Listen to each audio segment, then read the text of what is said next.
উফ, আজ ফাইনালি আমি চলে এসেছি ফালুদা খেতে, আর এটা এত সুন্দর টেস্ট আমি তোমাদেরকে কি বলবো। Good morning. তো দেখো আবার কিন্তু অনেকদিন পরে আমার নিজের একটা কাজের লাইফস্টাইলের ভিডিও তোমাদের সাথে শেয়ার করার জন্য চলে এসেছি।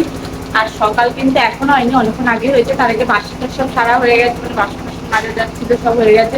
আর একটু কিন্তু ডাল ভাঙানো শুরু হয়ে গেছে, বড়ি দেওয়া শুরু হয়ে গেছে। এই যে পিসিও চলে এসছে বড়ি দেওয়ার জন্য। আর এখানে বড়ি টড়ি সবই তো নাড়া হয়ে গেছে। সত্যি কথা বলতে আজকে না অনেকটা একটু লেট হয়ে গেছে। মেঘনা করে হচ্ছে এত পরিমাণে গরম করেছে যে রাত্রিবেলা করে একদমই ঘুমাতে পারছি না। ফ্যানের হাওয়া যেন মনে হয় যেন গায়েই লাগে না। সারা রাত করতে করতে ভোরবেলার দিকে যখন ওয়েদারটা ঠান্ডা হয় তখন ঘুমটা আসে। তো সেই জন্য উঠতে লেট হয়ে গেছে, আমারও একটু লেট হয়ে গেছে, গোটাও লেট হয়ে গেছে, সেই জন্য ডাল ভাঙাতেও লেট হয়ে গেছে। তো কি আর করে আবার বলো, মানুষের শরীর তো প্রত্যেকদিন তো সমান ভাবে মেশিনের মতো তো চলতে পারবে না। তো কিছু করার নেই। তো যাই হোক, আপাতত তো কালকে এত মেঘ করেছিল আর এত বিদ্যুৎ চমকা ছিল, মনে হচ্ছিল বৃষ্টি হবে। বৃষ্টিটা হলে একটু শান্তি তো পেতাম, কিন্তু এখন হয়নি, তো কিছু করার নেই। তো কবে আবার বৃষ্টি হয় দেখা যাক। তো যাই হোক, বৃষ্টির আশা করতে করতে পাগলই হয়ে যাবো। তো এখন আপাতত বইটা দিতে যেতে হবে। তো চলো আজকে সকালটা কাজটা এখান থেকে শুরু করলাম, পুরো ভিডিওটা দেখতে থাকো, শুরু করবো। তো দেখো বড়ি দেওয়া তো শুরু হয়েই গেছে। আর আজকে এত পরিমাণে কষ্ট হচ্ছে, যেহেতু বলতে পারে এখনো ডাল ভাঙানো হয়নি, সেজন্য একবার বড়ি দিচ্ছি, কি আবার চালে উঠছি ডিম ফলাচ্ছি, আবার বড়ি দিচ্ছি, চালে উঠছি ডিম ফলাচ্ছি। অবস্থা পুরো খারাপ হয়ে গেছে, দেখে বুঝতেই পারছো। আর আজকে দেখো আমাদের স্পেশাল বোল্ডার বড়ি দেওয়া হচ্ছে। আর এক পেটা হবে বোল্ডার বড়ি, তারপরে তো অন্য বড়ি হবে। তো আমার অবস্থা, আমি হাত ছাড়তে পারছি না, এত কষ্ট হচ্ছে। মেন ব্যাপার হচ্ছে নিচে তো একরকম রোদ্দুরের তাপ, যখন টিনের ওপর উঠছে তখন আর এক রকম রোদ্দুরের তাপ, প্রচন্ড কষ্ট হচ্ছে। তো চলো আগে পরিচয়টা শিখতে। তো দেখো এখন কিন্তু আজ 9:30, আর ফাইনালি আমাদের বড়ি দেওয়া হয়ে গেছে, এখন ডান। মানে ভাবছি মনে হচ্ছে একটা যুদ্ধ করে আসলাম, যা গরম বাইরে। আমি তো ভাবছি বড়ি ঢালতে যাওয়ার সময় আমার অবস্থা না কি হবে। তো যাই হোক না কেন, বড়ি ঢাল তো হয়ে মানে বড়ি দেওয়া তো হয়ে গেছে। এখন রোদ্রের যা তাপ আছে, তাড়াতাড়ি বড়ি উঠে যাবে, বেশিক্ষণ টাইম লাগবে না। তো এখন খাবো ভাত। আর আমাদের সকালের ভাত মানে তো তোমরা সবাই জানো, আলু সেদ্ধ। ঠিক আছে, সব বাড়িতে এটাই হয়, মধ্যবিত্ত ফ্যামিলিতে সকালবেলা আলু সেদ্ধ ভাতই খাওয়া হয়, আমার যতটা জানা রয়েছে। তো যাই হোক, আজকে তো সকালে আলু সেদ্ধ ভাত, কিন্তু দুপুরবেলা কি মেনু আছে সেটা তো তোমার সাথে শেয়ার করবোই। আর একটা জিনিস শেয়ার করবো, সেটা হচ্ছে একটু পরে। তো ভিডিওটা দেখতে থাকো, আগে দুটো ভাত খেয়ে আসি, প্রচন্ড জোরে খিদে পেয়ে গেছে।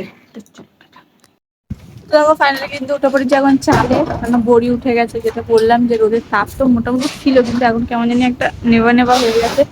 সেই জন্য এখন বড়ি ঢালতে অনেকটা লেট হয়ে গেছে, এখন প্রায় কিন্তু 12টা বাজে।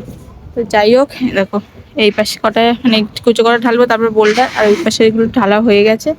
বাবা এখন থেকে নাড়ছে। তো চলো বেশি বকবক করবো না, গরমের মধ্যে এই চালের উপর উঠে বকবক করা মানে নিজের শাস্তি নিজেকে ডেকে নিয়ে আসা। চলো, আর তোমাদের সাথে একটা জিনিস শেয়ার করি, সেটা হচ্ছে দেখো এই যে এই পাশে কলা গাছটা দেখতে পাচ্ছ, এটা তো এই দেখো কলা ধরেছে। ইয়ে, কলা গাছটা পুরো বেঁকে গেছে। আগে দিকে ঝড়টা হয়ে যেত, কলা গাছটা পুরো বেঁকে গেছে।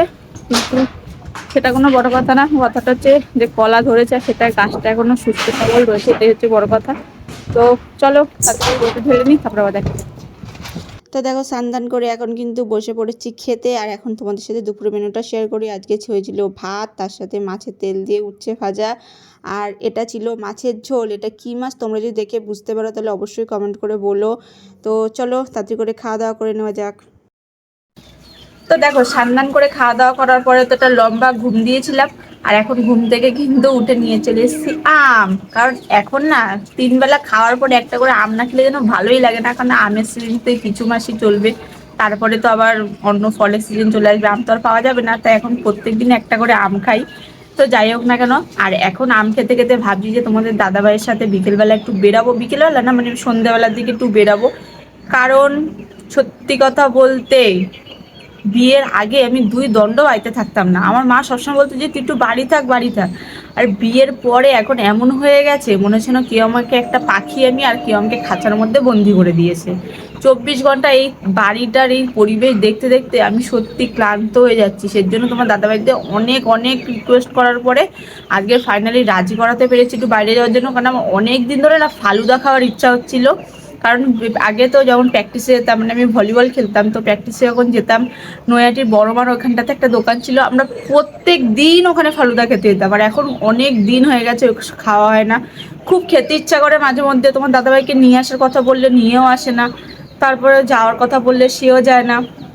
আজকে একটা ছুতো খুঁজে পেয়েছি, সেটা হচ্ছে বলেছি যে পুচকুর কিছু জিনিসপত্র কেনা লাগবে, মানে যেহেতু নতুন নতুন এখন লেখা শিখছে, তো খাতা বই পেন্সিল স্লেট এইসব কিছু কেনা লাগবে।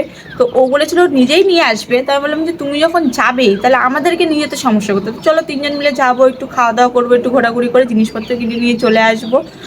তো ফাইনালি অনেক কষ্ট করে রাজি হয়েছে। তো এখন ভাবছি যে আমটা খেয়ে নিই, তারপরে একটু কাজবাজ রয়েছে সন্ধে টন্ধে দিয়ে সন্ধ্যের পর পর বেরাবো। কারণ ফালুদার দোকানটা কখন বসবে আমি ঠিক জানি না। আগে তো প্র্যাকটিস থেকে বেরিয়ে মোটামুটি 7টা সাড়ে 7টার পরেই যেতাম, পেয়ে যেতাম। তা ভাবলাম যে বেকার বেকার বেলাবেলি গিয়ে কী করবো, একটু সন্ধ্যা নাগাদই যায়। তো চলো আমটা খাই, তারপরে ঘোরাঘুরি সব কিছু তোমাদের সাথে শেয়ার করবো। তুমি ভিডিওটা দেখতে থাকো।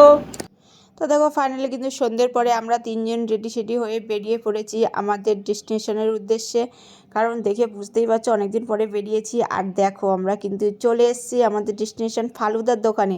আর এসেই তো এটাকে তৈরি করা দেখে আমার জিভ থেকে এখনই মনে হচ্ছে অর্ধেক জল সব পড়ে যাবে।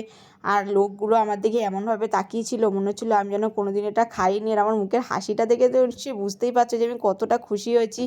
আসলে মেন ব্যাপার, যেটা আমি আগে প্রায় দিনই খেতাম, প্রায় দিনই না বলতে গেলে প্রত্যেক দিনই খেতাম, তো সেইটা প্রায় 3 থেকে 4 বছর পরে আজকের আমি আবার খেতে পারবো। এটা ভেবেই তো আমার এত আনন্দ হচ্ছিল, আমি নিজেকে আর আটকে রাখতে পারছিলাম না সেই আনন্দটার থেকে। আর দেখো এখানে কিন্তু তৈরিও হয়ে গেছে দেখতে দেখতে। আর যখন এটা আমার হাতে দিল আমি তো ভাবছিলাম কতক্ষণ এটা খাবো, আর মুখে দেওয়ার পরে আমার জীবনটা তো পুরো সার্থকই হয়ে গেল। মনে হচ্ছে আহ কী যে শান্তি। তো দেখো এই দোকানটাতে তো খুব ভিড়ও ছিল মোটামুটি ভালোই। আর তারপরে কিন্তু আমরা চলে এসেছি এখানে মোমো খেতে। কারণ আগে যখন প্র্যাকটিস আসতাম তখন কিন্তু প্রায় এই দোকানটাতেও আসতাম মোমো চাউমিন খেতে। এটা হচ্ছে বড়মার যে মন্দির সেই গলিটাতেই সামনেই একদম দোকানটা। আর এখানে কিন্তু গৌতম সস ঢেলে নিচ্ছিল। আর পাখিকে দেখো না, বলছি ভিডিও করছি, ও তার তশিস হয়েছে না, খাওয়া শুরু করে দিয়েছে। তো আমি ভাবলাম আমি কেন ওয়েট করবো, তো আমিও খাওয়া শুরু করে দিলাম। মোমোটাও কিন্তু দারুণ খেতে ছিল।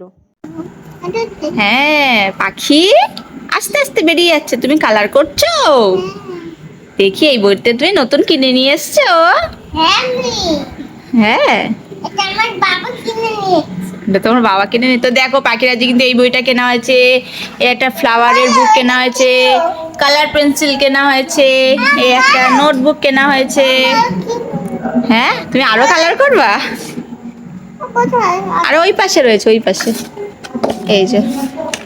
এবার এই যে B for ball, C for cat, কত সুন্দর বলো। এখন নন করবা। তো দেখো ফাইনালি কিন্তু বাড়ি চলে এসেছে, আর তোমাদেরকে দেখালে আমি যে পুচকু কি কি নিয়ে এসছে। ঠিক আছে, তো আর একটা জিনিস নিয়েছি, সেটা হচ্ছে দেখো দেখো স্পেশাল মিক্স চাউমিন। উফ সত্যি কথা বলতে ওখানে তো চা খাওয়ার খেয়েছে, আর সব থেকে আনন্দ লেগেছে আমার যেটা খেয়ে, সেটা হচ্ছে ফালুদা। আমাদের এখানে তো একটা ফালুদাই বলে, তোমাদের ওখানে খেয়ে কি নাম বলে সেটা অবশ্যই কমেন্ট করে বলো। আর ওটা খেয়ে মনটা পুরো শান্তি হয়ে গেছে। তো আজকে ভিডিওটা এই পর্যন্তই শেষ করলাম, কেমন লাগলো সেটা অবশ্যই কমেন্ট করে বলো। টাটা।